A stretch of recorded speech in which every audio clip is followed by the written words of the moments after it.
मैं उसके चेहरे को पढ़ने का हुनर जानती थी। वाह वाह वाह, उसने दीवार उठा रखी थी रस्ते रस्ते। बहुत अच्छा मिसरा है। वाह, उसने दीवार उठा रखी थी रस्ते रस्ते। रस्ते रस्ते, और मैं उसकी हर दीवार का दर जानती थी। वाह वाह, बहुत अच्छा। बहुत शुक्रिया। और मैं उसकी हर दीवार का डर जानती थी। उससे इनकार की गुंजाइशें कम थी मुझ में। वाह, उससे इनकार की गुंजाइशें कम थी मुझ में। उसके जादू का है रग रग में असर जानती थी। बहुत अच्छा।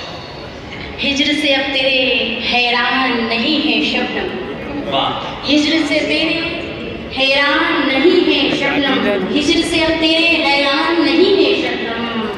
बस यहीं तक था, बस यहीं तक था तेरे सांस सफर जानती थी। वाह, बहुत अच्छा। आइए एक गजल का मतलब दो चार शेर की।